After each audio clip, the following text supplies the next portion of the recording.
health disorders in general in people suffering from diabetes.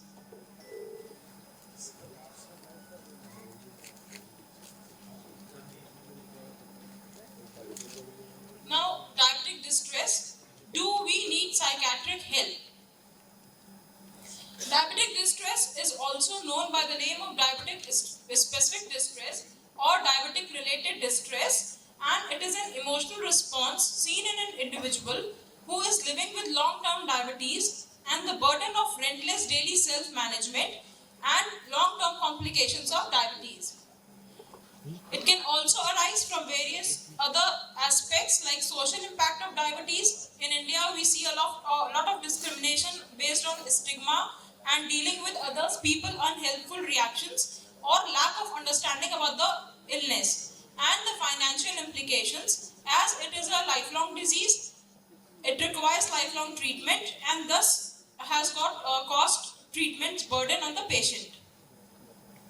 Talking about the incidence and prevalence, several studies have shown that severe diabetic distress affects 1 in 4 people with type 1 diabetes, 1 in 5 people with type 2 insulin treated diabetes, and 1 in 6 people with non-insulin treated type 2 diabetes. In a study, it was seen that in long-standing patients who have been suffering from more than 5 years of diabetes, in an 18 months period, around 33 to 50% of those people have gone diabetic distress during their lifetime. Now, why is it so common and why still it remains neglected? Managing diabetes is a 24/7 daily activity which involves the continual need to make decisions, to take actions, and often the results are unexpected or we don't know what the results will be. The patient does everything as recommended by the doctor, by the physician. Still, there is no guarantee of a stable, good blood glucose control levels. And despite the patient, the individual who suffers, despite he does exactly the same things on a daily basis, but the results of the control can vary, the outcomes can vary. This accumulation of all these problems and frustration leads to diabetic burnout and disengagement from long-term diabetic care. The greater the diabetic distress, more it is associated with adverse medical and psychological outcomes, which include suboptimal self-management. Again, in various studies, it has been seen that people with greater diabetic distress have been seen to indulge themselves less in physical activity, or they have more habit of binge eating, not taking medications as recommended, less frequent monitoring of blood glucose, which leads to elevated HbA1c levels in long term, and more frequent severe hypoglycemia and impaired quality of life. How do we identify? What are the signs by which a physician who's treating can identify on the first hand that my patient must be or may be suffering from diabetic distress? So, the certain signs include suboptimal HbA1c or unstable blood glucose levels. If the individual is not regular in attending his or her clinical appointments, and reduced engagement with diabetic self-care tasks, ineffective coping strategies for dealing with stress, multiple negative life stressors or chronic stress distinct from diabetes, impaired relationship with health professionals, partners, family or friends, and appearing passive or aggressive during consultations.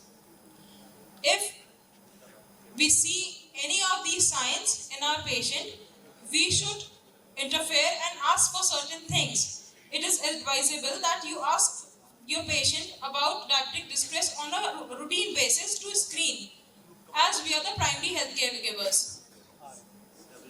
One should ask open-ended questions such as, what is the most important part of living with diabetes for you? What are your greatest concerns about your diabetes?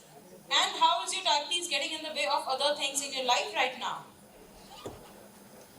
But in India, we know that patients or people may not be expected to be asked about their emotions during a diabetic consultation. So we have to build a rapport with the patient and ask all these questions with ease. People with diabetes may not be aware of diabetic distress and may interpret their experiences as depression. But depression and diabetic distress are two different things, which we'll be discussing.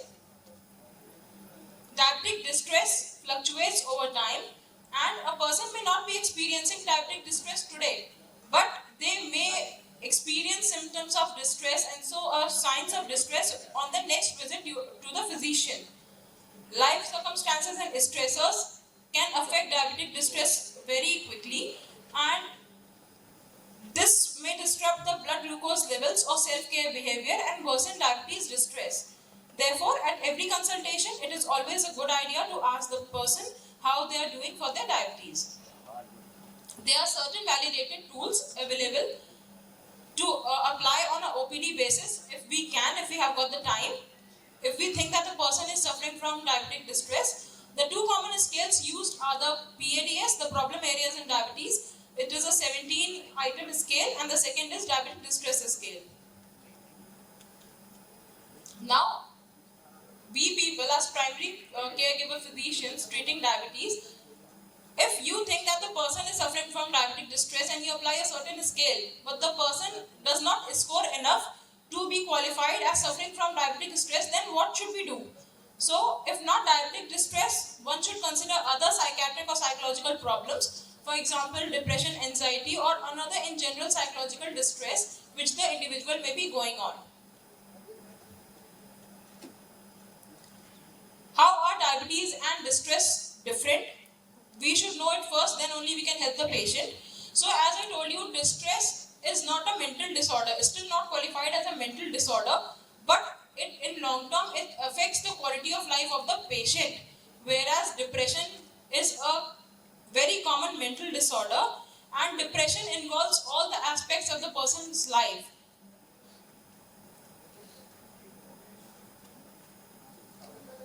In this summary, it has been shown that depression and diabetes go hand in hand, and some in utero behavior of the mother like poor nutrition, some external environmental factors such as poverty and childhood adversity in long term can cause poor health behaviors which lead to obesity, which causes epigenetic changes.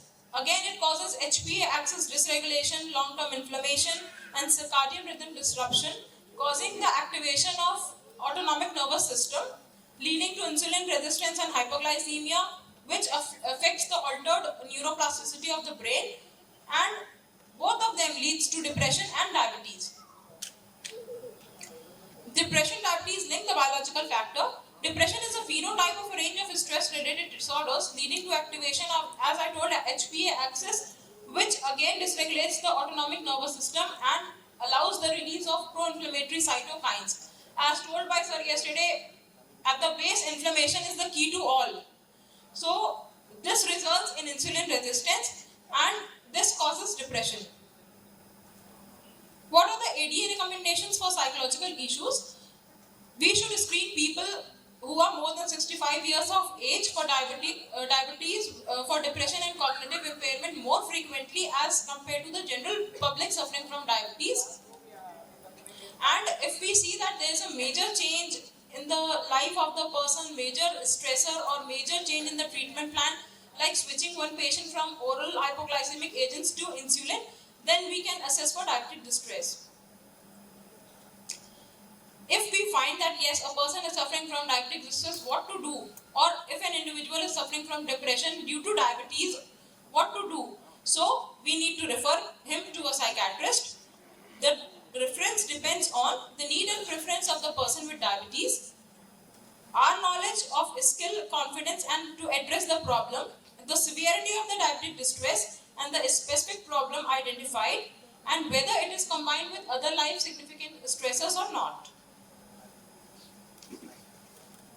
We can rule out that whether diabetic distress is accompanied with other problems such as depression or anxiety or other psychiatric disorders. Once you plan to refer, you should explain the patient what are your reasons for his or her psychiatric referral. Ask the patient about your suggestion to him and discuss what they want to gain from the referral, as this will influence to whom the referral will be made. Again, once you refer the patient to a psychiatrist, it is very important that you as a primary caregiver physician continue to see them after they have been referred, so they are assured that you remain involved in their ongoing treatment, and to maintain an ongoing communication with the health professional to ensure the coordinated approach. Diabetic distress can look like depression, but the difference is, again, it does not require medication as of today because it is not a diagnostic entity in psychiatry. It can be treated with behavioral changes or cognitive behavior therapy and approaches based on the following points. Make sure you are seeing an endocrinologist for your diabetic care. He or she is likely to have a deeper understanding of diabetes challenges than a psychiatrist, and ask your doctor to refer you to a mental health counselor who specializes in chronic health conditions. The person can also get time with diabetic educator to solve his or her distress together, to focus on one or two small diabetic management goals instead of thinking that you have to work on all of it at once. And there are certain groups, support groups, help groups present of similar people who are suffering from diabetes, who have undergone distress, so we can connect with them to come out. Diabetes and psychiatric disorders in general, what should we keep in mind? The first thing is that diabetes and any mental disorder, they can happen concurrently, independently, with no apparent direct connection in an individual at a time. Diabetes has been seen to be a major risk factor for the development of many of the psychiatric disorders, such as schizophrenia, depression being very common, suicidal tendencies and ideations, etc. Psychiatric disorders as a risk factors for emergence of diabetes, and overlapping clinical presentation of psychiatric disorders and diabetes, interaction of medication which we give for, like for schizophrenia or any psychotic disorder, the most commonly prescribed medication is antipsychotics, and antipsychotics are very notorious and they have been shown to cause metabolic syndrome. So if a person is suffering from diabetes and his sugar is controlled also, and if we prescribe him certain antipsychotics, this will cause distress in the patient as it will hamper the glycemic control of the patient. So there's a choice of medications which we can give and impair treatment adherence. Again, many mental disorders have been seen to increase the use of substance abuse such as tobacco and alcohol, and these substances can alter the pharmacokinetics of OHAs. Moreover, the presence of comorbid psychiatric disorders like depression can interfere with the management of diabetes by influencing treatment adherence. Similarly, certain disorders such as phobia of needles or injections or hospital can present difficulties with investigation and the treatment process, such as blood glucose testing and insulin injection. And patients with psychiatric disorders are also less likely to seek treatment for their mental illness also, rather diabetes, and such delays in treatment seeking would postpone detection of co-occurring diabetes as well. Thank you.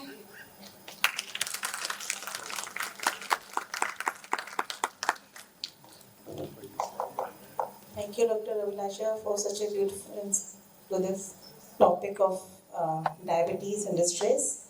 And I think the main this thing lies with the primary care physicians only, because whenever we come across any young diabetic, newly detected especially, and if our tone is like, oh, ये तुम्हें क्या बीमारी होगी, इसमें ये सब हो सकता है, so we set this thing pretty high for the patient.